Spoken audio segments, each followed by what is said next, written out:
वैसे तो 15 फरवरी से हमारी परीक्षाएं होती हैं।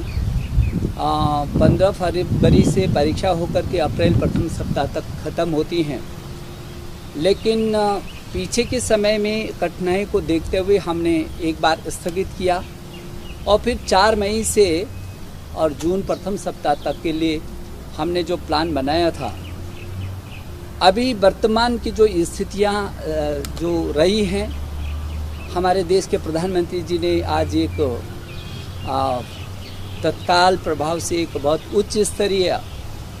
बैठक का आह्वान किया। उनके सानिध्य में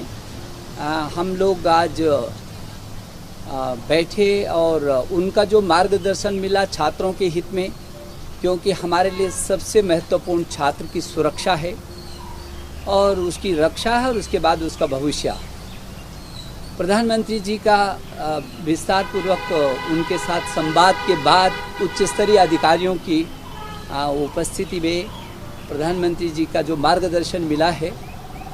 उसके आधार पर हमने जो ये हाई स्कूल है इसकी परीक्षाओं को वर्तमान में होने वाली परीक्षाओं को इसको निरस्त कर दिया है। अब इनको पदोन्नत करेंगे, प्रमोट करेंगे, लेकिन उसका एक सिस्टम तैयार करेंगे आंतरिक मूल्यांकन के आधार पर, और जो उसका प्रैक्टिकल हुआ है इन दोनों को जोड़ करके सीबीएसई को कहा गया है कि एक प्लान बनाए हो ताकि उसका मूल्यांकन भी हो और उसी के आधार पर उसकी कक्षा में पदोन्नति भी हो।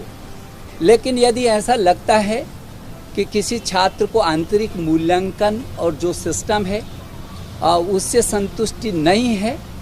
और वो फिर भी परीक्षा देना चाहता है, तो वो हमको अवगत कराएगा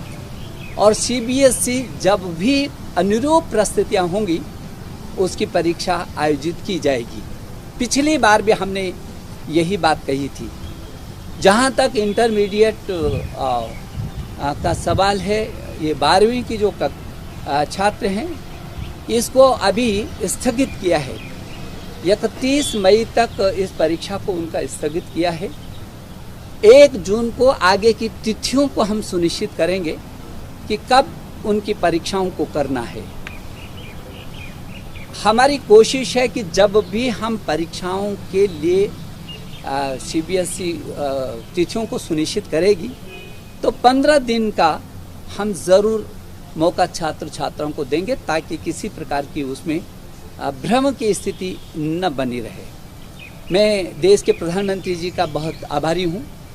कि उन्होंने, चाहे वो नई शिक्षा नीति हो और चाहे वो ऑनलाइन पीएम ई विद्या का विषय रहा हो, देश के 30-33 करोड़ छात्रों के साथ पीछे से चट्टान की तरह उनका हमको जो मदद मिलती है, सहयोग मिलता है, जो मार्गदर्शन मिलता है, जो हमको संरक्षण मिलता है, शायद ही किसी देश के प्रधानमंत्री जो सीधे बच्चों से संवाद करते हों और उनकी कठिनाइयों में हर हालत में उनके साथ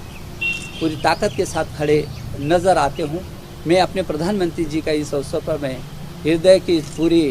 देश के इन 33 करोड़ अभिभावकों की ओर से, 33 करोड़ छात्र छात्राओं की ओर से और अपने जो 1 करोड़ 10 लाख से भी अधिक अध्यापक हैं उनकी ओर से और जो 15 लाख से भी अधिक स्कूल हैं उनके भी ओर से अपने